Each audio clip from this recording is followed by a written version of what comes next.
السلام علیکم ورحمۃ اللہ وبرکاتہ۔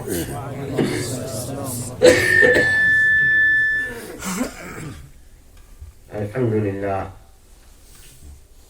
للہ کفا وسلام علی عباده الذین اصطفى،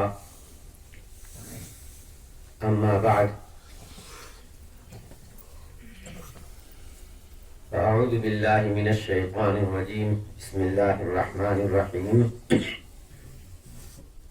لقد جاءكم رسول من أنفسكم عزيز عليه ما عنتم حريص عليكم بالمؤمنين رؤوف رحيم، صدق الله العظيم۔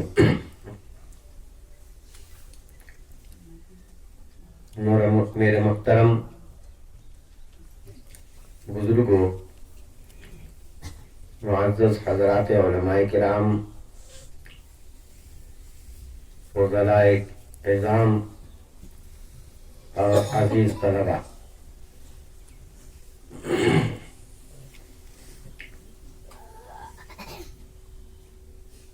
میرے لیے خوش قسمتی ہے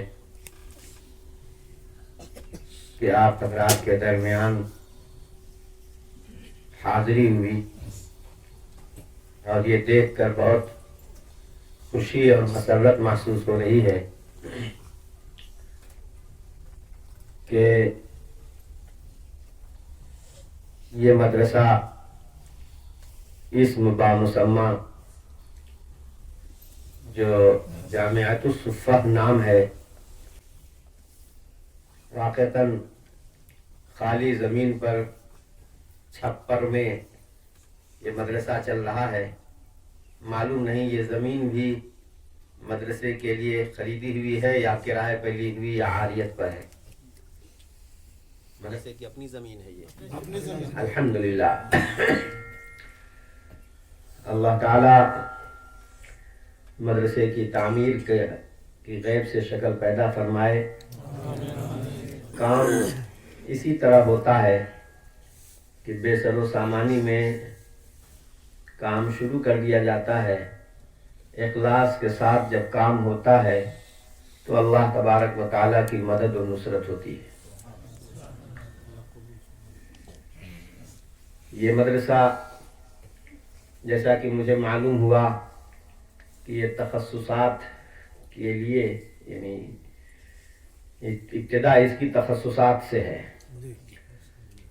اللہ کرے اور بھی شعبے یہاں قائم ہوں۔ یہاں جو لائبریری ہم نے دیکھی، کتب خانہ دیکھا، ماشاءاللہ بہت ہی اہم بنیادی مراجع اور مآخذ مہیا ہیں، اور کسی بھی علمی و تحقیقی کام کے لیے جو ادارہ یا کوئی چھوٹا سے چھوٹا ادارہ اگر بنایا جائے گا تو اس میں ان مراجع کا ہونا لازم اور ضروری ہے۔ پہلی چیز ہے کہ اچھے بنیادی مآخذ اور مراجع مہیا کیے جائیں، اور مجھے اس پر بھی بہت خوشی ہے کہ الحمدللہ علاقے کے جید الاستعداد اور اثر و رسوخ رکھنے والے حضرات علماء کرام اور ذمہ دار شخصیات اس مدرسے کی سرپرستی کر رہے ہیں۔ اللہ تبارک و تعالی اس مدرسے کو قبولیت سے سرفراز فرمائے۔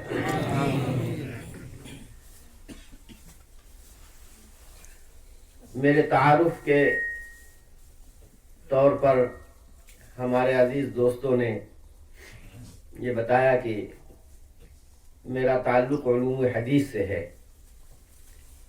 میں اللہ تبارک و تعالیٰ کے احسانات کا شکر ادا کرنے سے قاصر ہوں۔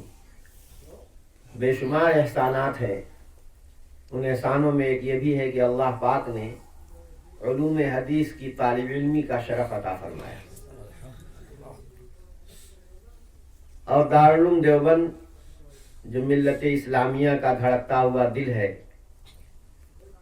اور اس ادارے میں بھی اکابر ذمہ داران نے علوم الحدیث جیسے اور بھی تخصصات تکمیلات کے شعبے وہاں قائم تھے. پہلے تکمیل العلوم، تکمیل تفسیر، تکمیل الادب العربی، اسی طرح سے تکمیل افتاء، یہ سب شعبے وہاں بہت پہلے سے قائم ہیں. بعد میں ہمارے اکابر کو یہ محسوس ہوا کہ غیر مقلدیت زیادہ سر ابھار رہی ہے، اور عمل بالحدیث کے عنوان سے حدیث کا استحصال کیا جا رہا ہے. عنوان عمل بالحدیث کا ہے، لیکن حقیقت میں حدیث کو بے سوچے سمجھے حدیث پر عمل کرنے کا نام اہل حدیثیت رکھ دیا گیا ہے.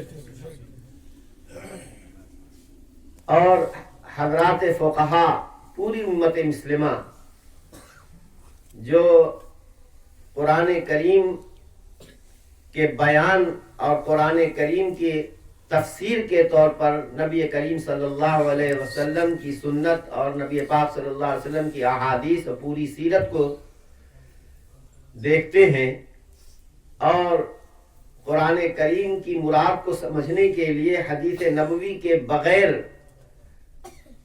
یعنی پہلا جو زینہ اور ذریعہ ہے قرآن فہمی کے لیے، وہ نبی پاک صلی اللہ علیہ وسلم کی سنت اور احادیث ہیں. البتہ اللہ پاک کی حکمت عملی، اللہ پاک کی یہ حکمت ہے کہ جس چیز کی جتنی زیادہ اہمیت ہے، اللہ نے اسی قدر مضبوطی کے ساتھ امت کو وہ چیز فراہم کی ہے، امت تک پہنچائی ہے. قرآن کریم قیامت تک آنے والے انسانوں کی ہدایت کے لیے اللہ نے اتارا ہے.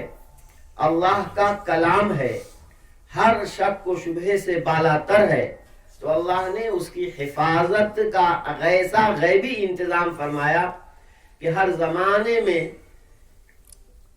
اتنی بڑی تعداد قرآن کریم کو پڑھنے والوں کی، بیان کرنے والوں کی، پڑھانے والوں کی رہی ہے کہ عقل انسانی جھوٹ پر کا تصور نہیں کر سکتی.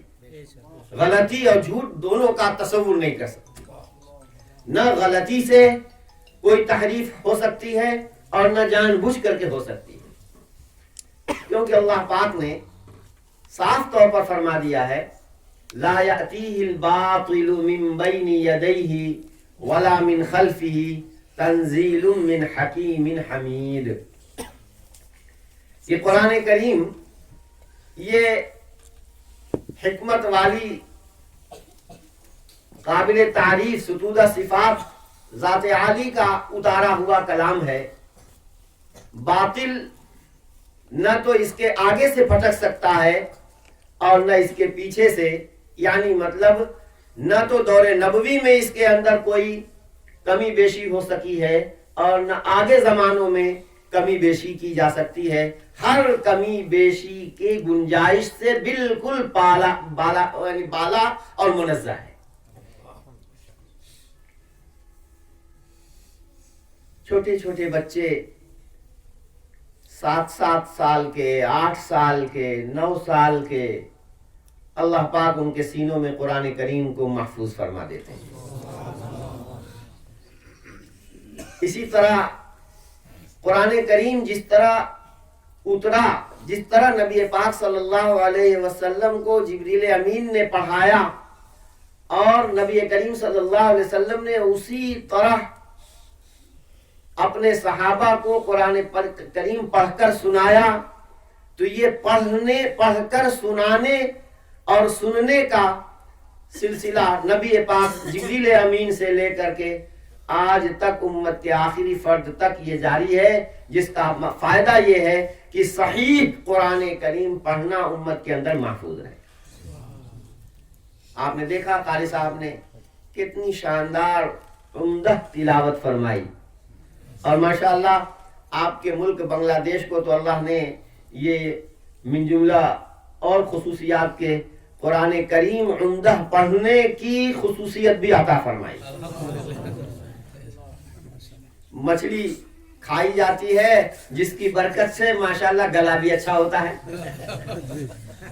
کہیں بھی لوگ چنانچہ عرب ممالک میں قطر میں تو ماشاءاللہ ہم سنتے ہیں کہ مسجد میں جو ہے یہاں کے فضلاء قراء حفاظ چھائے ہوئے ہیں الحمدللہ. اور یہ تو قرآن کریم کے الفاظ کے ساتھ محنت کی بات ہے. تحفیظ القرآن کے مدارس جگہ جگہ، قراءات کے مدارس، قراءات 7، قراءات 10، اور روایت حفظ سے تو کوئی بھی مدرسہ خالی نہیں ہوتا. تو عمومی الحمدللہ فضا بنی ہوئی ہے. اسی طرح قرآن کریم ہدایت کے لیے اتارا گیا ہے کہ اللہ نے اس کے اندر اپنے بندوں کے لیے امر، نہی، احکام، اخلاق، آداب، معاشرت وغیرہ تمام سے متعلق اللہ نے تعلیمات اتاری ہیں. ظاہر بات ہے کہ اس کو پڑھنے اور سمجھنے کی ضرورت ہے، اس لیے یہ کتاب اتاری گئی ہے. اور نبی پاک صلی اللہ علیہ وسلم کے ذریعے اللہ تبارک و تعالی نے اپنی کتاب کی تبیین اور تشریح اور عملی تطبیق کرا دی. تبیین، تشریح اور عملی تطبیق کرا دی. مطلب تو قرآن کریم میں تو یہی کہا گیا ہے اقیموا الصلاۃ، یقیمون الصلاۃ. اقامت صلاۃ کیا چیز ہے؟ حضرت نبی کریم صلی اللہ علیہ وسلم نے اپنے قول اور اپنے عمل سے مختلف انداز سے کہہ کر، بیان کر کے اور کر کے یہ سمجھا دیا کہ یہ ایک بہت بڑا سسٹم اور نظام ہے جس کو اقامت صلاۃ سے تعبیر کیا گیا ہے. شریعت اسلامی کی ایک خاص اصطلاح ہے.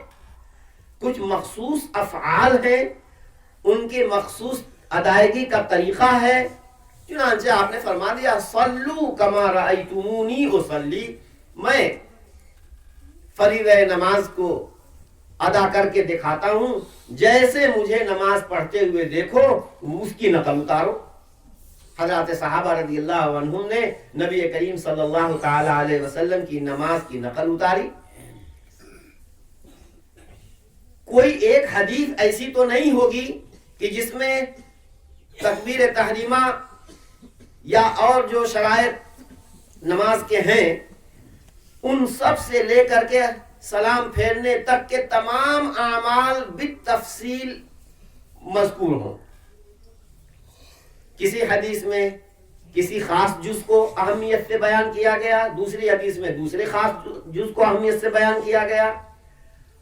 یہ امت کے فقہاء نے ان تمام احادیث کو سامنے رکھ کر، نبی کریم صلی اللہ علیہ وسلم کے عمل کو سامنے رکھ کر، جن صحابہ کی جماعت کو حضرت صلی اللہ علیہ وسلم نے بطور نمونہ تیار کیا، ان کے اقوال اور ان کے افعال کو سامنے رکھ کر کے امت کے فقہاء نے نماز کا پورا سسٹم مرتب کیا، اور ایک ایک عمل کو اور ایک ایک عمل کی کیفیت کو، اس کی ادائیگی کو، اس کے سنن و مستحبات کو، سب کو انہوں نے بیان کیا. چنانچہ یہ اور بات ہے کہ حدیث فہمی میں قرآن کی آیات کے اشارات کے سمجھنے میں اختلاف ہو سکتا ہے. قرآن عربی مبین میں اترا اور ضروری نہیں ہے کہ قرآن کے ظاہر الفاظ سے جو مفہوم اور معنی سمجھ میں آ رہا ہے وہی مراد ہو.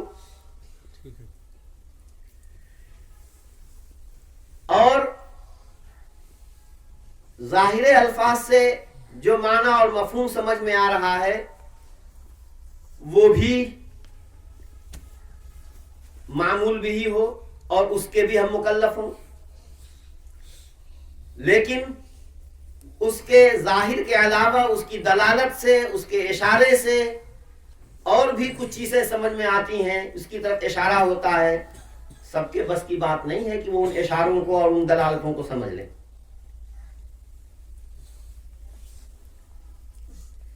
حضرت نبی کریم صلی اللہ تعالی علیہ وسلم نے بھی جو بیان فرمایا اس میں بھی حضرت صلی اللہ علیہ وسلم کا بنیادی فرض منصبی تو یہی ہے، لِتُبَيِّنَ لَهُمْ وَأَنزَلْنَا إِلَيْكَ الذِّكْرَ لِتُبَيِّنَ لِلنَّاسِ مَا نُزِّلَ إِلَيْهِمْ، کہ جو کتاب اتاری گئی ہے اس کو آسان انداز میں واضح کر کے کھول کر کے بیان فرما دے. یہ حضرت صلی اللہ علیہ وسلم کا فرض منصبی ہے. لیکن جیسے قرآن کریم میں بندوں کی وقتی مصلحت کی وجہ سے ایک حکم نازل ہوا، پھر وہ مصلحت جب پوری ہو گئی تو اس کی جگہ پر اس کو منسوخ کر کے دوسرا حکم نازل کر دیا گیا. قرآن کریم میں ناسخ اور منسوخ ہے. اسی طریقے سے نبی پاک صلی اللہ علیہ وسلم کی احادیث میں بھی ناسخ اور منسوخ ہے کہ حضرت صلی اللہ علیہ وسلم نے کوئی حکم دیا، پتہ چلا کہ کوئی باہر سے مہمان قبیلہ آ کر کے مدینے کے باہر مقیم ہو گیا ہے، عید الاضحیٰ کا موقع ہے. اب حضرت صلی اللہ علیہ وسلم نے بیان فرمایا، صحابہ کو تاکید کی کہ بھائی دیکھو 3 دن سے زیادہ کوئی شخص قربانی کا جانور نہ، قربانی کا گوشت نہ کھائے. 3 دن سے زیادہ، ہاں قربانی کا گوشت 3 دن سے زیادہ کوئی نہ کھائے، کوئی نہ رکھے. مقصد کیا تھا کہ جب اب قربانی کریں گے صاحب استطاعت لوگ، 3 دن سے زیادہ قربانی کا گوشت کھانے کی اجازت نہیں دی گئی تو وہ گوشت ہوگا کیا؟ وہ جو مہمان آئے ہوئے ہیں سب لے جا کر کے ان مہمانوں کو دیں گے. یہ ایک وقتی مصلحت تھی. نبی پاک صلی اللہ علیہ وسلم نے اس وجہ سے منع فرمایا. اب کچھ لوگوں کو اگلے سال، اس کے بعد کے سالوں میں یہی ہوا کہ جب حضرت صلی اللہ علیہ وسلم نے 3 دن سے زیادہ منع کیا ہے قربانی کا گوشت رکھنے سے، نبی پاک صلی اللہ علیہ وسلم نے ان کے اس گمان کو، ان کے اس شبہے کو یا ان کے اس خیال کو حضرت صلی اللہ علیہ وسلم نے یہ کہہ کر کے اس کو منع فرمایا اور تردید کی کہ نہیں، وہ تو ایک وقتی حکم تھا. كنت نهيتكم عن أكل لحوم الأضاحي ما فوق 3 ألا كلوا ما بدا لكم وادخروا. میں نے تم کو 3 دن سے زیادہ قربانی کا گوشت رکھنے سے اور کھانے سے منع کیا تھا، لیکن میں اجازت دیتا ہوں جتنے دن تک چاہو رکھ کر کے کھاؤ، ذخیرہ بھی رکھ لو. تو معلوم یہ ہوا کہ اسی طریقے سے اور بھی چیزیں ہیں. مسلم شریف کی حدیث ہے، اس میں وہ تینوں باتیں بیان کی گئی ہیں کہ کچھ مخصوص برتنوں میں نبیذ بنانے سے منع کیا گیا تھا، لیکن پھر حضرت صلی اللہ علیہ وسلم نے فرمایا کہ بھائی برتن نہ حلال کرتا ہے نہ حرام کرتا ہے. وہ تو یہ تھا کہ ابھی نئی تازہ شراب کی حرمت ابھی نازل ہوئی تھی، اور لوگ جو ہیں اگر ان برتنوں میں جن میں کی جلدی سے تیزی آ جاتی ہے، گرمی آ جاتی ہے اور جھاگ اٹھ جاتا ہے، نشہ پیدا ہو جاتا ہے، ان برتنوں میں اگر نبیذ بنانے لگیں گے تو چونکہ نشہ آور چیزوں کا پہلے سے ان کو استعمال تھا، استعمال وہ کرتے تھے، تمیز نہیں ہو پائے گی. حضرت صلی اللہ علیہ وسلم نے کہا نہیں، صرف جو ہے ان یعنی اسقیہ کے اندر، مشکیزوں کے اندر جو ہے تم نبیذ بنایا کرو کہ اس میں جو ہے تیزی نہیں آتی. ورنہ تو کسی بھی برتن میں بنایا جا سکتا ہے، کسی بھی برتن میں استعمال کیا جا سکتا ہے. تو اسی طریقے سے قبروں کی زیارت کے سلسلے میں، قبرستان جانے کے سلسلے میں منع فرما دیا تھا.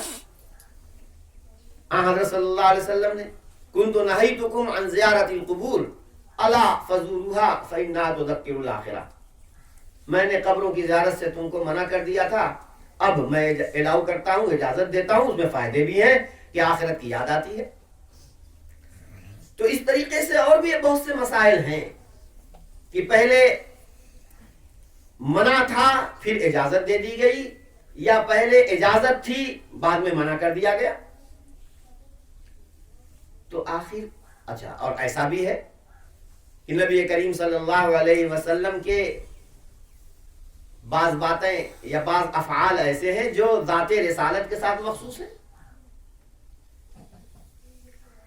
آپ رسول اللہ ہیں، اللہ کی طرف سے بندوں کو احکام پہنچانا اصل آپ کی ذمہ داری ہے۔ جو کچھ بھی آپ فرمائیں گے بحیثیت رسول کے فرماتے ہیں، لیکن آپ حبیب اللہ بھی ہیں، اللہ کے محبوب بھی ہیں۔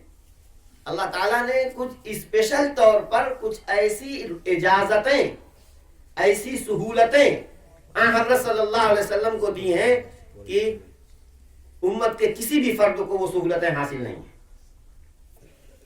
یہ نبی پاک صلی اللہ علیہ وسلم کی خصوصیات ہیں، بہت سی خصوصیات ہیں۔ انہی میں سے 4 سے زیادہ بیویوں سے نکاح کرنا جو قرآن کریم میں منصوص ہے۔ یہ نبی پاک صلی اللہ علیہ وسلم کی جتنی چاہیں آپ نکاح کر سکتے ہیں، بلکہ حضرت صلی اللہ علیہ وسلم کو عام انسانوں کے مقابلے میں 70 مردوں کی مردانگی عطا کی گئی تھی۔ یہ تو میرے آقا صلی اللہ علیہ وسلم کی خصوصیات ہیں، لیکن یہ اتنی طاقت کے باوجود، اللہ کی طرف سے پوری چھوٹ اور اجازت کے باوجود حضرت صلی اللہ علیہ وسلم قربان جائیے کس قدر حضرت صلی اللہ علیہ وسلم نے اپنے آپ کو کنٹرول کیا۔ عین جوانی، شباب، اس وقت 25 سال کی عمر ہو رہی ہے، اور اس وقت جو نکاح ہو رہا ہے تو 40 سالہ معمر خاتون سے، اور ایک عرصے تک وہی ہے آپ کے نکاح میں، ایک ہی ہیں۔ پھر ان کے انتقال کے بعد نبی پاک صلی اللہ علیہ وسلم نے اما سودا رضی اللہ عنہا سے نکاح فرمایا ہے،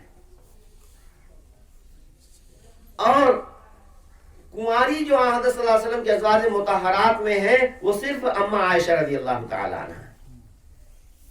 اور صاحب ان دشمنوں کو اس پہ بھی چین نہیں ہے کہ صاحب اتنی کم عمری میں ان سے نکاح کر لیا، حالانکہ اس کم عمری میں نکاح کرنے کی بھی مصلحت امتی کو فائدہ پہنچانا ہے، کہ بظاہر یہی ہے کہ جب یہ کم عمر ہوں گی تو زیادہ دنوں تک انشاءاللہ جئیں گی، اور جو کچھ مجھ سے گھریلو مسائل یہ سیکھیں گی امت کو دیر تک پہنچانے کا ان کو موقع ملے گا، اور ہوا بھی۔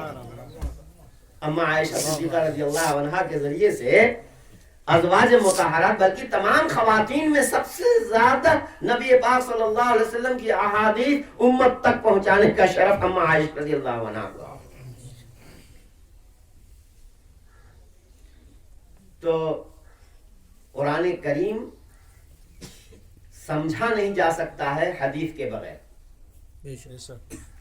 قرآن کریم اللہ کی مراد کو پہنچا نہیں جا سکتا نبی پاک صلی اللہ علیہ وسلم کی سنت اور نبی پاک صلی اللہ علیہ وسلم کی احادیث کا سہارا لیے بغیر۔ پھر نبی پاک صلی اللہ علیہ وسلم کی احادیث، ابھی میں نے پڑھا کسی بزرگ ہمارے اکابر میں سے کسی کا قول ہے صاف طور پر کہ قرآن کا بیان سنت نبوی ہے، اور سنت نبوی کا بیان عمل صحابہ ہے۔ ہاں، یہ صحابہ نبی پاک صلی اللہ علیہ وسلم کو اللہ تعالیٰ کی جانب سے فراہم کیے گئے خاص طور سے، اور اتنی ایثار، قربانی، اخلاص، خیرخواہی کے اعلیٰ جذبے کے ساتھ یہ متصف تھے، جان نچھاور کرنے کے لیے تیار تھے۔ دنیا کی محبت ان کو چھو کر نہیں لگی تھی، نبی صلی اللہ علیہ وسلم کی پاک صحبت کی وجہ سے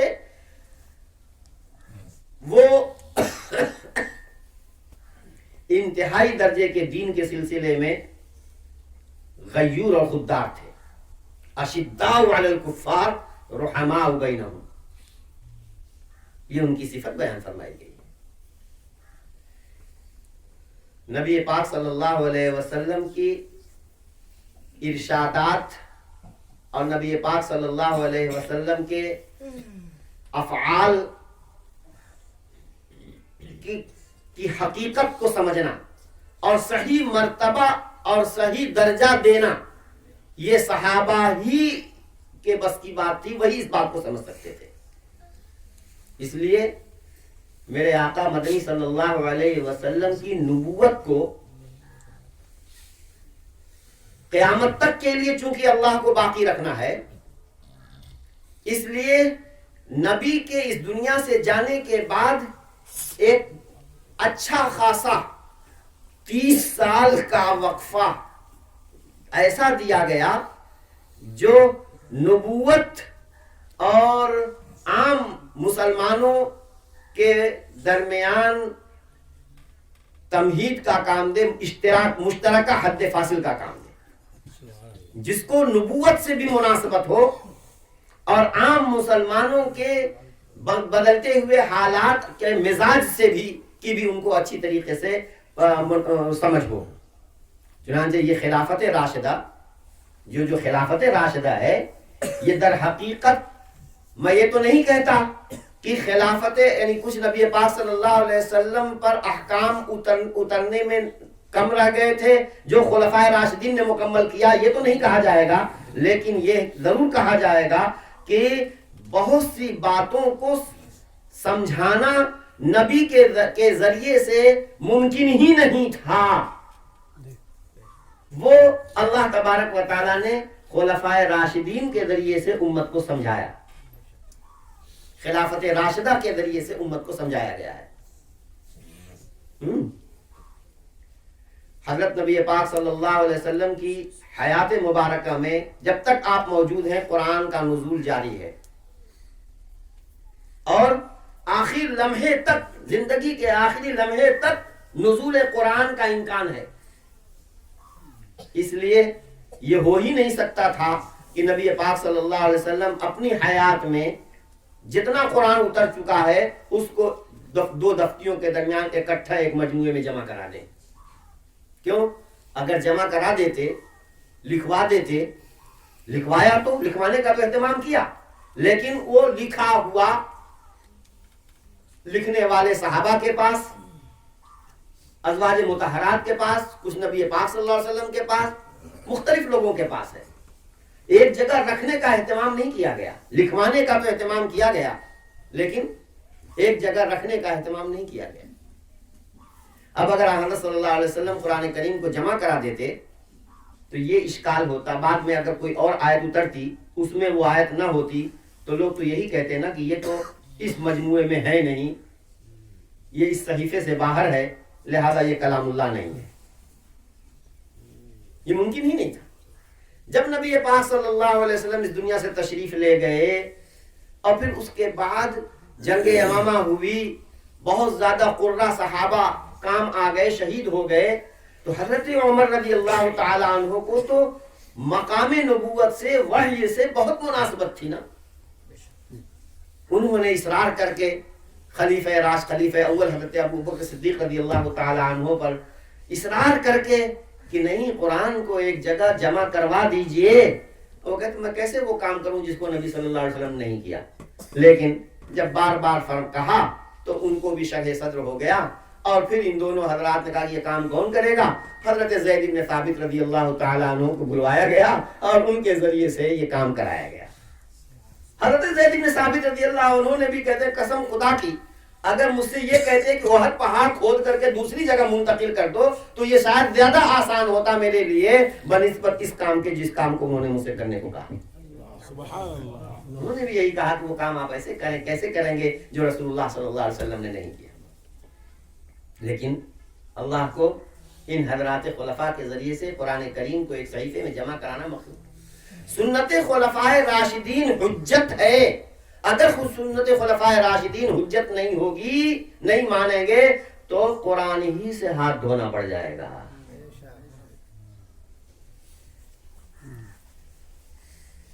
نبی پاک صلی اللہ علیہ وسلم کے زمانے میں مسلمانوں کے دو گروہ آپس میں ایسے لڑ جائیں کہ ایک دوسرے کے خون کو مباح سمجھنے لگیں، یہ نہیں ہو سکتا تھا. نبی پاک صلی اللہ علیہ وسلم موجود ہیں، آپس میں کچھ اختلاف ہوگا، حضور صلی اللہ علیہ وسلم کے پاس جائیں گے اور ان کے لیے حکم ہے کہ ما کان للمؤمن ولا مؤمنۃ اذا قضى الله ورسوله امرا ان يكون لهم الخيار، کہ اللہ کے رسول جب فیصلہ کرتے تو کسی مومن مرد اور کسی مومن عورت کی مجال نہیں ہے کہ وہ اپنا اختیار چلائیں، ان کو تو ماننا ہی ماننا ہے، ورنہ تو ان کا ایمان جائے گا نا. تو یہ تو ہو ہی نہیں سکتا تھا کہ حضرت صلی اللہ علیہ وسلم کے زمانے میں مسلمانوں کے دو گروہ ایسے لڑ پڑے کہ ایک دوسرے کے خون کے پیاسے ہو جائیں اور اللہ واسطے وہ ان کو قتل کریں، اللہ واسطے ان کو قتل کریں. یہ نوبت نہیں آ سکتی تھی. اور جب یہ نوبت نہیں آ سکتی تھی تو پھر اس نوبت بعد میں آئے گی، بعد میں تو آئے گی نا، تو اس وقت حکم شرعی کیا ہوگا؟ اللہ تبارک و تعالی نے نبی صلی اللہ علیہ وسلم کے جانے کے بعد خلافت راشدہ ہی میں ایسی صورتحال پیدا کی کہ ایک طرف جنگ جمل، جنگ صفین جیسی پورے جنگیاں ہوئی، لڑائیاں ہوئی. ایک طرف دونوں طرف صحابہ ہیں، ام المومنین بھی ایک طرف ہیں بہت، اور اللہ واسطے کی وہ لڑائی لڑ رہے ہیں، یہ فریق بھی یہ فریق بھی. اور اس میں اس جنگ میں کچھ ادھر سے لوگ شہید ہوئے، کچھ ادھر کے لوگ شہید ہوئے. ان کا مال کچھ ان کے ہاتھ آیا، ان کا مال کچھ ان کے ہاتھ آیا، کچھ گرفتار بھی لوگ ہوئے. چنانچہ جب جنگ فروغ ہوئی تو کچھ لوگوں نے حضرت علی رضی اللہ تعالی عنہ سے کہا کہ یہ بہت محنت سے ہم لوگوں نے جنگ کی ہے، یہ جو مال حاصل ہوا ہے جنگ میں، مال غنیمت ہے، اس کو نبی صلی اللہ علیہ وسلم کے طریقے کے مطابق تقسیم کر دیجیے، اور جو غلام بازی ہیں ان کو بھی تقسیم کر دیجیے. حضرت علی رضی اللہ تعالی عنہ نے کہا اچھا، ذرا سا کھڑا ہو جائے تم میں سے کون وہ بدبخت ہے جو اماں عائشہ کو اپنی کنیز بنا کے رکھے گا؟ اس کی ہمت ہے؟ لوگوں کے پیروں کے زمین سے نیچے سے زمین نکل گئی کہ یا اللہ واقعتاً ایسا کیسے ہو سکتا ہے؟ فرمایا قتلانا و قتلاہم فی الجنہ، ہمارے مقتولین بھی جنت میں ہیں، ان کے مقتولین بھی جنت میں ہیں، اور کوئی غلام بازی نہیں بنائے جائیں گے. ہاں مال کا معاملہ ہے، مال آنے جانے والا ہے، ٹھیک ہے، اس کو جو ہے واپس کرنے کی ضرورت نہیں ہے، اس کو تو انہوں نے تقسیم کر دیا. لیکن غلام باندھی جو ہے اس کی جو ہے اجازت نہیں ہوئی کہ کوئی مسلمان پکڑا گیا ہو اس گروہ میں تو اس کو وہ لوگ غلام باندھی بنا کر کے رکھیں، اور اس گروہ جو ہے جنہوں نے پکڑا ہو وہ جو ہے غلام باندھی بنا، نہیں، یہ نہیں ہوگا. دیکھیے حضرت علی رضی اللہ تعالی عنہ جن کے بارے میں نبی پاک صلی اللہ علیہ وسلم نے کہا اقضاہم علی، سب سے بڑے قاضی اور قضا کے معاملات کو سمجھنے والے علی ہیں رضی اللہ تعالی عنہ. اگر یہ نوبت نہ آتی تو آگے اگر اس طریقے کی نوبت آئے گی تو کیا حکم ہوگا؟ یہ خلافت راشدہ میں طے کر دیا جانا لازم اور ضروری تھا. نبی کریم صلی اللہ علیہ وسلم کا زمانہ بہت پوتر زمانہ تھا، بڑا پوتر زمانہ تھا. عورتیں آتی جاتی تھیں، کسی کو نظر اٹھا کر دیکھنے کی ہمت نہیں ہوتی تھی، لہذا مسجد نبوی میں نماز پڑھا کرتی تھیں عورتیں. اب دیکھا گیا کہ اگر یہی سلسلہ رہا، زمانہ بدلے گا، فساد آئے گا، نیتوں کے اندر خرابی آئے گی. اب اگر اسی طریقے سے عورتیں ملی جلی رہیں، مسجدوں میں آتی جاتی رہیں گے تو پھر تو آگے بڑا ہنگامہ ہو جائے گا، بڑی مصیبت پیدا ہو جائے گی. حضرت عمر رضی اللہ تعالیٰ عنہ اس بات کو سمجھ گئے، اما عائشہ رضی اللہ عنہ بھی اس بات کو سمجھ رہی ہیں. انہوں نے تو کہہ دیا تھا کہ اگر نبی پاک صلی اللہ علیہ وسلم نے دیکھا ہوتا وہ فیشن جو تم لوگوں نے شروع کر دیا ہے تو لمنعہن، لو ادرک رسول اللہ صلی اللہ علیہ وسلم ما احدث النساء بعدہ لمنعہن کما منعت نساء بنی اسرائیل. اگر نبی پاک صلی اللہ علیہ وسلم نے دیکھا ہوتا وہ فیشن بناؤ سنگار جو کر کے اب عورتیں مسجد میں آ رہی ہیں تو اسی طرح منع، اسی وقت منع کر دیتے تھے، کر دیتے اسی طرح جس طرح کی بنو اسرائیل کی عورتوں کو منع کر دیا گیا. اما عائشہ رضی اللہ عنہ اس بات کو سمجھ رہی ہیں. حضرت عمر رضی اللہ تعالیٰ عنہ بالکل ان کی منشا نہیں تھی کہ عورتیں مسجد میں جا کر جماعت سے نماز پڑھیں. اپنی بیوی کو منع کرتے تھے لیکن ان کا کہ ہم نہیں مانیں گے, ہم تو نبی پاک صلی اللہ علیہ وسلم کے زمانے میں جایا کرتے تھے. اب ظاہر بات ہے کہ سختی سے تو منع نہیں کر سکتے, تو انہوں نے کیا کیا کہ ایک مرتبہ ایک چادر اوڑھ کر کے اندھیرے میں نکلے اور دیکھا کہ اب یہ جانے والی ہے, وہاں جا کے پہلے چھپ گئے تھے اور نکلے تو اس کو پکڑ کے چھیڑا اور پھر بھاگ گئے. اس کے بعد جب نماز پڑھ کے آئیں تو بہت غمگین افسردہ کہنے لگی زمانہ خراب ہو گیا ہے, اب ہو گیا ہے, اب جو ہے میں منع کرتا تھا نا کہ بچ جاؤ. تو حضرت عثمان رضی اللہ تعالیٰ عنہ نے اپنے دور میں بھائی جمعہ میں نبی پاک صلی اللہ علیہ وسلم کے زمانے میں ایک ہی اذان تو ہوا کرتی تھی, لیکن لوگوں نے دیکھا کہ سستی کر رہے ہیں تو ایک اذان کا اضافہ فرما دیا. یہ نماز کے سسٹم میں اضافہ ہوا. حضرت عمر رضی اللہ تعالیٰ عنہ نے اپنے زمانے میں دیکھا نبی پاک صلی اللہ علیہ وسلم نے خوب لوگوں کو تراویح رات کے قیام لیل کی خوب ترغیب دی تھی حضرت صلی اللہ علیہ وسلم نے, اور بڑی فضیلت بیان فرمائی تھی. لیکن جماعت کے ساتھ تو تین دن پڑھائی تھی آپ نے, لیکن پھر لوگ اکیلے یا دو ایک آدمی مل کر کے ایک قاری کے پیچھے اس طریقے سے ٹولیوں میں کوئی اکیلا پڑھ رہا ہے, کوئی 2-3 آدمی کی ایک ٹولی, 4 آدمی کی ایک ٹولی, اس طریقے سے مسجد میں لوگ متفرق طور پر قیام لیل کیا کرتے تھے, قیام رمضان کیا کرتے تھے. حضرت عمر بن خطاب رضی اللہ تعالیٰ عنہ نے دیکھا کہ اگر ان سب لوگوں کو ایک امام کے پیچھے جمع کر دیا جاتا تو کیا خوب ہوتا. کون کرے گا یہ کام؟ اور سب سے بڑے قاری ابی بن کعب رضی اللہ عنہ ہیں. نبی پاک صلی اللہ علیہ وسلم ان پر بڑا بھروسہ کرتے تھے. جبریل امین کے ذریعے سے باقاعدہ کہلا کر کے دیا گیا کہ اپنے امتی ابی بن کعب کے ساتھ آپ مدارسہ کیجئے, دور کیجئے قرآن کا. اقرأہم ابی کی سند ان کو ملی ہوئی تھی. حضرت ابی رضی اللہ عنہ کو بلایا, کہا ایسا ہے کہ اب ایک جماعت ہوگی مسجد میں, 20 رکعت کو پڑھانے لگے. اور وہ 20 رکعت کا تعامل امت میں چلا آ رہا ہے, توارث کے ساتھ وہ 20 رکعت کا عمل چلا آ رہا ہے. اب حضرت عمر رضی اللہ تعالیٰ عنہ نے جو نیا انداز شروع اختیار کیا, نبی صلی اللہ علیہ وسلم نے تو اس لیے نہیں جماعت سے پڑھائی تھی کہ اگر فرض ہو جائے گی تو لوگوں سے ہو نہیں پائے گا. 5 وقت کی نماز جو وقفے سے ہے تو بھلا وہ نہیں ان سے ہو پا رہی ہے, اس میں لوگ چھوڑ کر کے گناہگار ہوتے ہیں, تو بھلا اگر یہ تراویح فرض کر دی جاتی تو امت کے بس کی بات نہیں تھی. کیا رحمت للعالمین ہے میرے آقا صلی اللہ علیہ وسلم کی کہ امت کو تنگی میں مبتلا ہونے کے ڈر سے نبی پاک صلی اللہ علیہ وسلم نے باقی تاکید خوب کر دی تھی کہ من قام رمضان ایمانا واحتسابا غفر له ما تقدم من ذنبه, کہ جو ایمان کے ساتھ اور ثواب کی نیت سے تراویح پڑھا کرے گا, قیام رمضان کرے گا, تو اس کے تمام پچھلے گناہ معاف ہو جائیں گے. اور خود حضرت صلی اللہ علیہ وسلم بھی کمر کس لیا کرتے تھے. حدیث موجود ہے کہ جب رمضان آتا تھا تو حضرت صلی اللہ علیہ وسلم شد مئزرہ, کمر کس لیا کرتے تھے. کا مطلب یہ ہے کہ رات بھر قیام کیا کرتے تھے حضرت صلی اللہ علیہ وسلم. تو آپ کا عمل بھی صحابہ دیکھ رہے ہیں, اس پر فضیلت بھی خوب سن رکھی ہے, اس لیے صحابہ خوب شوق سے اپنا قیام رمضان الگ الگ کیا کرتے تھے. جب ایک جماعت کے ساتھ ایک انجن کے پیچھے پوری ٹرین کو جوڑ دیا جائے گا تو بہت آسانی ہو جائے گی اس میں. حضرت عمر بن خطاب رضی اللہ عنہ نے جوڑ دیا. آپ ایک دن جو ہے دورہ کر رہے دیکھ رہے تھے تو کہنے لگے نعمت البدعۃ ھذہ, مسکرا کر فرمایا کہ کیا اچھی بدعت ہے یہ, یعنی ایک نیا کام ہے. دیکھیے اب اگر کوئی کہے کہ عمر کو کس نے ادھیکار دیا, کس نے عمر کو اختیار دیا کہ یہ نبی صلی اللہ علیہ وسلم تو 8 رکعت پڑھے تھے, انہوں نے 20 رکعت پڑھوا دی.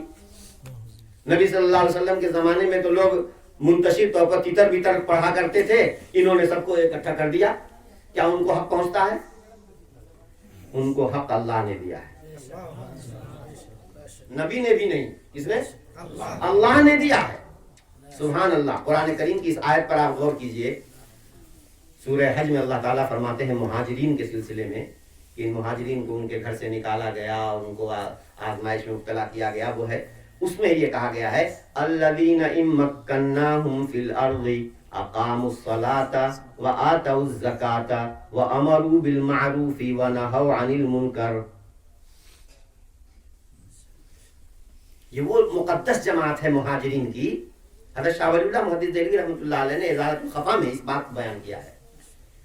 یہ وہ محدثین کی یہ مہاجرین کی وہ مقدس جماعت ہے کہ ان مکناہم فی الارض، اگر ہم ان کے قدم زمین میں جما دیں، مطلب ان کو پاور دے دیں، حکومت دے دیں، تو یہ کیا کریں گے حکومت میں آ کر کے؟ اقاموا الصلاۃ، اقامت صلاۃ کا فریضہ انجام دیں گے. وآتوا الزکاۃ، ایتاء زکوٰۃ کا نظام اور سسٹم نافذ کریں گے. وامروا بالمعروف، پاور میں آنے کے بعد امت کو بھلائی کا حکم دیں گے.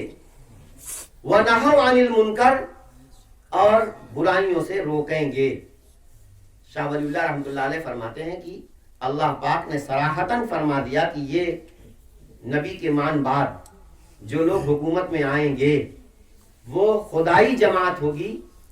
عام دنیا کے حکمرانوں کی جیسے حکمران وہ نہیں ہوں گے.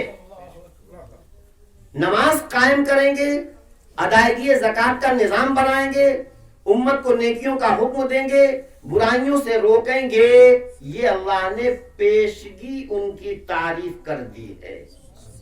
اس کا مطلب کیا ہوگا؟ اس کا مطلب یہ ہوگا کہ نماز کے سسٹم کے تعلق سے کوئی چینجنگ اگر انہوں نے کر دی، کوئی تبدیلی کر دی، کوئی نیا حکم انہوں نے نافذ کر دیا نماز کے نظام کے متعلق، اللہ کا پسندیدہ نظام ہے وہ اقامت صلاۃ کا مصداق ہے. اگر انہوں نے تراویح کی نماز جماعت کے ساتھ شروع کروا دی تو اللہ کا عین پسندیدہ یہ نظام ہے. اور پھر ان کے ہوتے ہوئے 20 رکعت اگر پڑھی گئی ہے اور اس پر انہوں نے کچھ ٹوکا نہیں ہے تو اس کا مطلب اللہ تبارک و تعالیٰ اس 20 رکعت ہی کو پسند فرما ہے. اس سے بڑھ کر کیا چاہیے؟ حتیٰ کہ اگر خلیفہ راشد نے یعنی حکومت میں آنے کے بعد انہوں نے کوئی ایسی تبدیلی کی کہ قرآن میں ایک حکم نازل ہوا ہے اس میں بھی یہ تبدیلی اگر کر رہے ہیں تو اس کی اتھارٹی ان کو حاصل ہے، اس کا اختیار ان کو حاصل ہے. چنانچہ حضرت عمر رضی اللہ تعالیٰ عنہ زکوٰۃ کے سلسلے میں قرآن میں تو 8 مدیں ہیں نا، اس میں مؤلفۃ القلوب کی مد ہے. نبی پاک صلی اللہ علیہ وسلم زکوٰۃ کا مال ابن فزاری اور کون کون لوگوں کو دیتے تھے ان کو اسلام پر جمانے کے لیے. کچھ لوگوں کو اس لیے دیتے تاکہ اسلام کی طرف ان کے شر سے محفوظ رہا جائے. تالیف قلب کے لیے میرے آقا صلی اللہ علیہ وسلم زکوٰۃ کا مال دیتے تھے. یہ 8ویں مد ہے. اور آج بھی کچھ لوگ سرفیرے لوگ کہتے ہیں کہ جب قرآن میں 8ویں مد تالیف قلب کی ہے تو کون ہوتے ہیں عمر منع کرنے والے؟ حضرت عمر رضی اللہ عنہ نے صاف کہہ دیا کہ ان اللہ قد اعز الاسلام، اللہ نے اسلام کو قوت عطا فرما دی. فمن اسلم فلنفسه ومن ارتد فعلیہ، جو اسلام قبول کرے گا اپنے فائدے کے لیے قبول کرے گا، اور جو اسلام سے مرتد ہوگا تو وہ اپنی بلا سے مرتد ہوگا. اس کا تو ہم تلوار سے مقابلہ کر لیں گے، پیسہ دے کر کے ہم اس کو اسلام پر نہیں جمانے کی کوشش کریں گے. اللہ نے اسلام کو قوت و غلبہ عطا فرما دیا ہے. معلوم یہ ہوا کہ یہ تالیف قلب کی جو مد ہے مؤلفۃ القلوب کی، یہ معلل بعلت ہے، ایک علت کے ساتھ معلل ہے. حضرت عمر فاروق رضی اللہ عنہ دیکھ رہے ہیں کہ اب وہ علت اور وہ وجہ موجود نہیں ہے، اس لیے اب تالیف قلب کے طور پر 8 مدیں نہیں ہوگی. صحابہ میں سے کسی نے مخالفت نہیں کی. اس طریقے سے ایک اجماع ہو گیا کہ بس اب جو ہے 7 ہی مدات ہیں، 8ویں مد جو ہے وہ قابل عمل نہیں. زکوٰۃ کے نظام میں انہوں نے تبدیلی کی نا، اور اللہ کہہ رہا ہے کہ وَأَقَامُوا الصَّلَاةَ وَآتَوُا الزَّكَاةَ. حکومت پر آنے کے بعد یہ لوگ کیا ہوں گے؟ یہ مہاجرین جن کو ہم طاقت دیں اور حکومت پہ لے آئیں تو یہ ایتاء زکوٰۃ، زکوٰۃ کی ادائیگی کا سسٹم نافذ کریں گے. اس کا مطلب جو بھی اس میں جزوی تبدیلی یہ کریں گے وہ اللہ کا پسندیدہ ہوگا. کتنی بڑی بات ہے.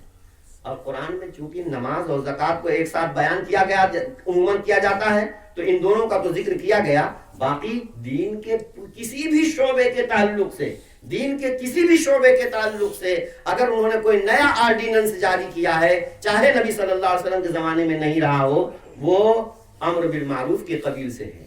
بلکہ پہلے سے اگر کوئی کام ہو رہا تھا اور یہ اگر انہوں نے منع بھی کر دیا ہو تو یہ اللہ کا پسندیدہ ہے، چنانچہ وہ نہی عن المنکر ہوگا. جاتی نہیں ہوں گی عورتیں مسجد میں نبی پاک صلی اللہ علیہ وسلم کے زمانے میں. اگر حضرت عمر رضی اللہ عنہ نے منع فرما دیا ہے عورتوں کو مسجد میں جانے سے تو یہ امر، یہ نہی عن المنکر ہے. نہیں یعنی.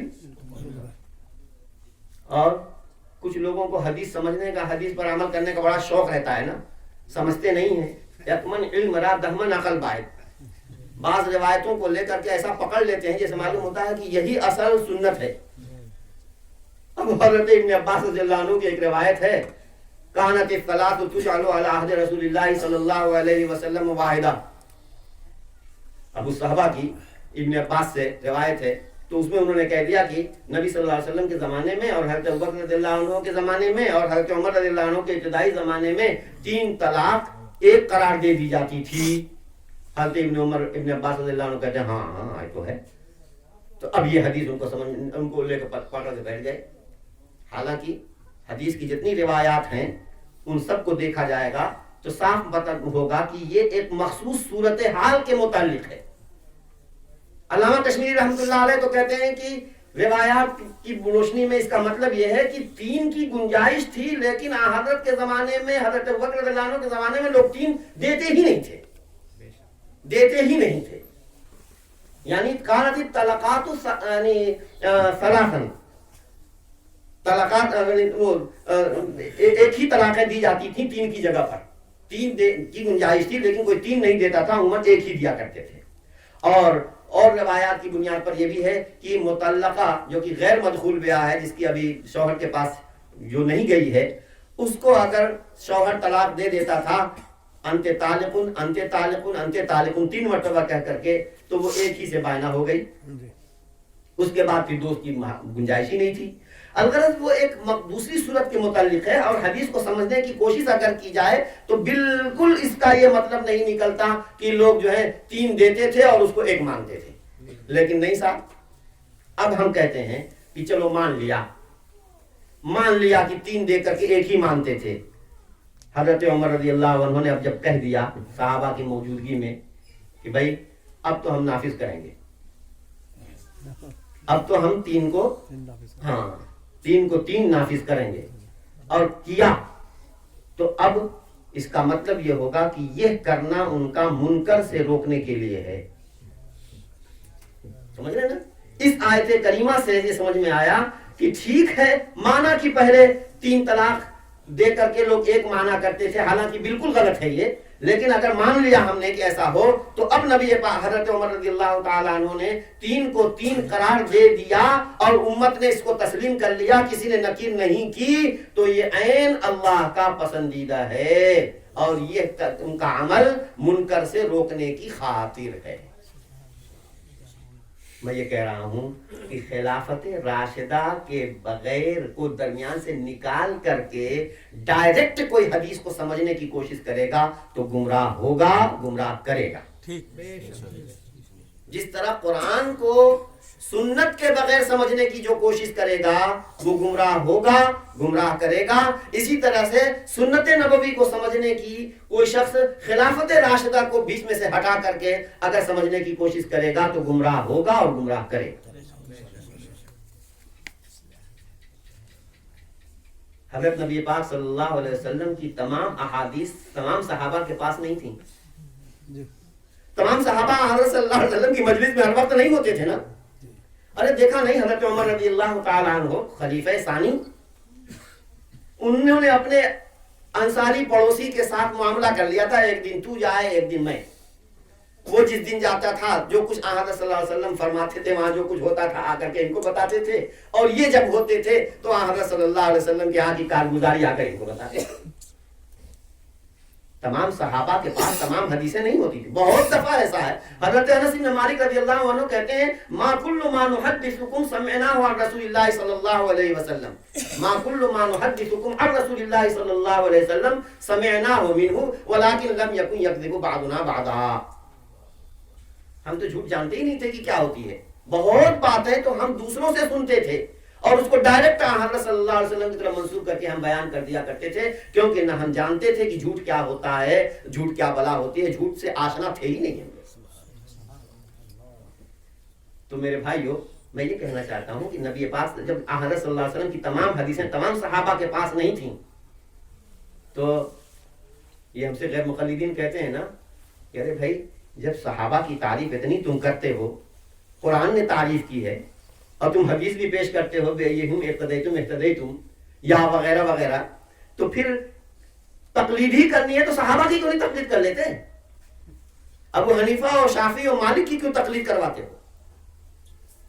یہ اعتراض کرتے ہیں لوگ۔ بات یہ ہے کہ فہم قرآن کے لیے سنت ضروری ہے، اور فہم سنت کے لیے خلفائے راشدین کے پوری پیریڈ کا، اور جو پورا وقفہ 30 سال کا ہے، اس پورے وقفے میں کیا کچھ ہوا، کس خلیفہ نے کیا کیا، کیا کرایا، اس وقت کے پورے حالات کا کو پیش نظر رکھنا ہوگا، تب جا کر کے قرآن وہ حدیث صحیح معنوں میں سمجھ میں آئے گی، اور معلوم ہوگا کہ کون سی حدیث منسوخ ہے اور کون موجود ہے، معمول بھی ہے، کون نبی پاک صلی اللہ علیہ وسلم کی خصوصیت ہے، اور کون نبی پاک صلی اللہ علیہ وسلم نے امت کے کسی فرد کو اسپیشل طور پر، استثنائی طور پر دے دیا۔ ایسا بھی ہے نا، جیسے حضرت صلی اللہ علیہ وسلم اللہ کے حبیب ہیں، اسی طریقے سے اللہ کے نبی صلی اللہ علیہ وسلم کو یہ بھی اختیار ہے کہ عام حکم سے کسی خاص مسلمان کو مستثنا کر دیں۔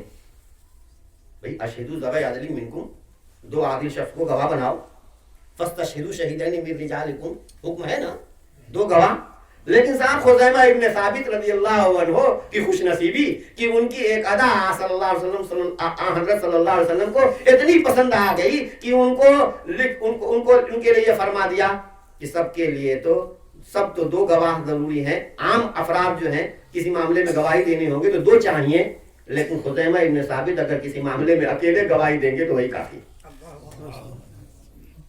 اب اگر کوئی کہہ سکتا ہے خزیمہ ابن ثابت سے تو بہت افضل ہیں ابو بکر صدیق، ابو بکر عمر رضی اللہ عنہما، تو جب ان کی ایک اکیلے کی گواہی معتبر ہے تو کسی مسئلے میں اکیلے ابو بکر صدیق گواہی دیں گے تو بھی معتبر ہوگی؟ نہیں، یہاں قیاس نہیں چلے گا۔ وہ ایک اسپیشل طور پر ایک حکم تھا خاص خزیمہ ابن ثابت رضی اللہ عنہ کے لیے۔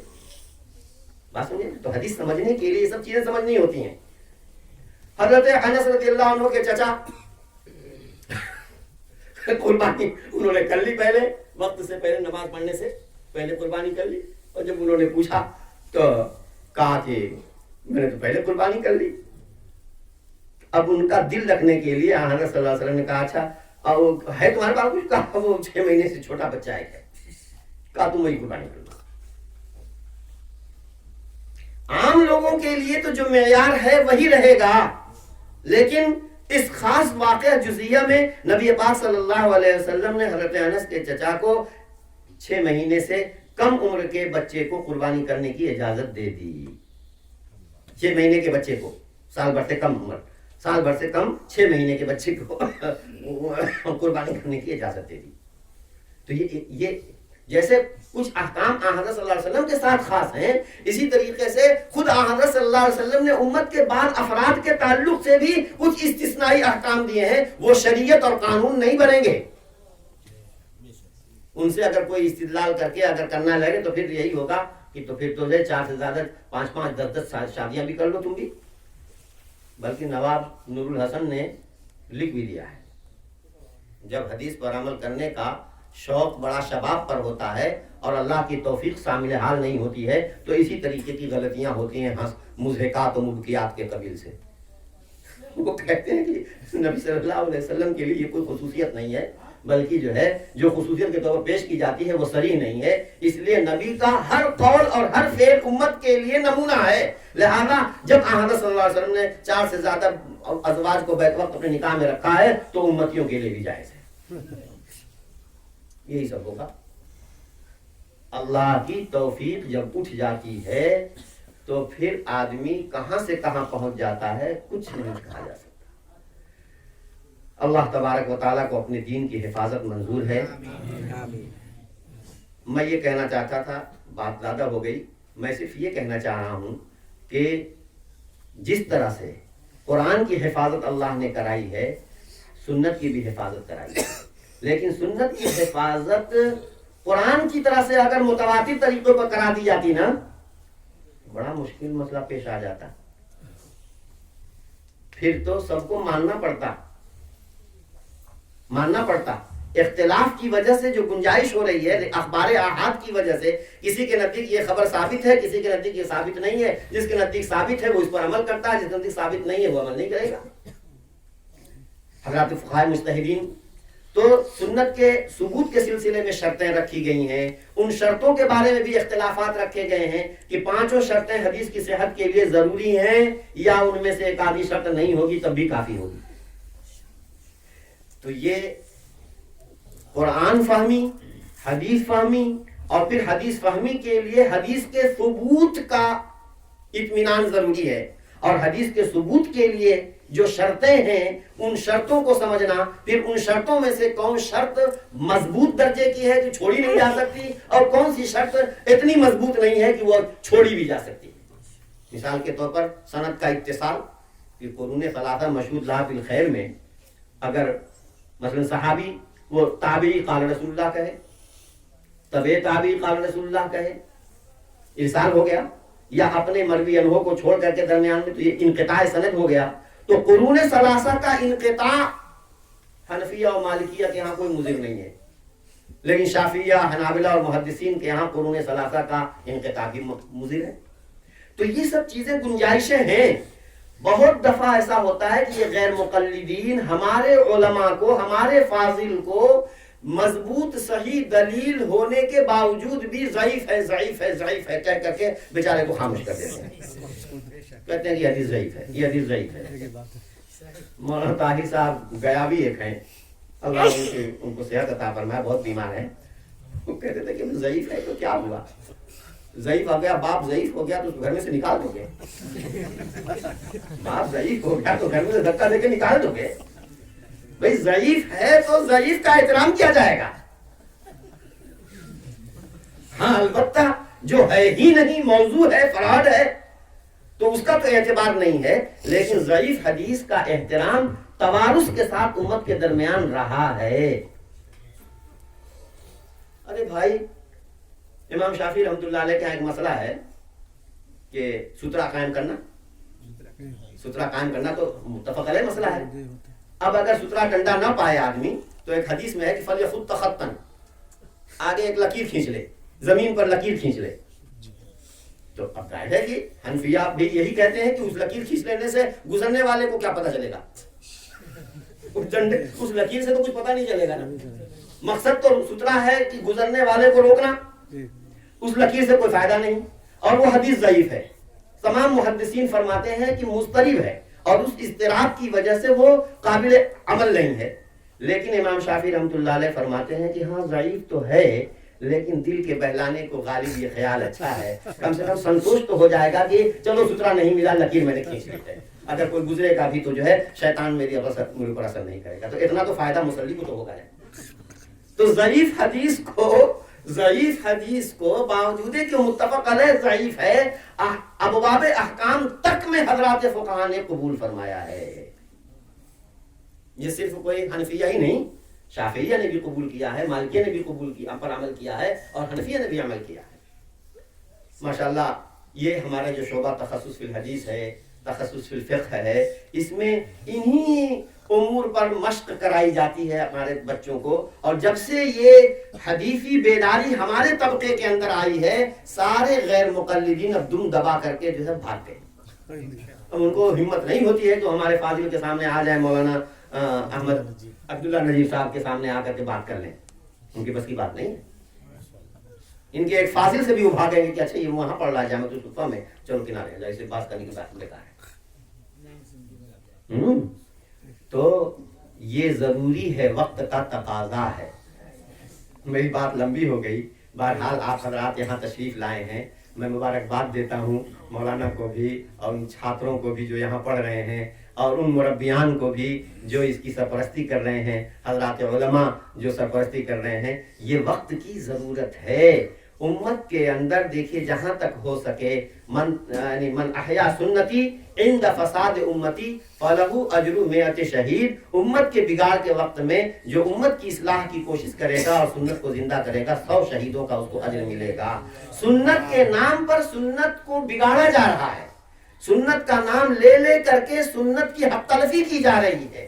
ایسے ماحول میں ضرورت ہے کہ ہمارے فضلاء، ہمارے علماء کھڑے ہوں کہ تاکہ ہر سنت کو اس کے مطابق جو اس کا مقام ہے، ثبوت کے اعتبار سے، دلالت کے اعتبار سے اس کا وہ مقام دیتے ہوئے اس سے حکم شرعی کو بیان کیا جائے، اور جو حکم جس جگہ پر ہے، واجب، فرض، واجب، سنت، مستحب، مندوب، مباح، اس کے مطابق جو ہے امت تک احکام اسلام کو پہنچایا جانا یہ وقت کی ضرورت ہے۔ تو یہ تخصص فی الفقہ اور تخصص فی الحدیث، یہ تخصصات جو ہے نا یہ بہت ضروری ہیں۔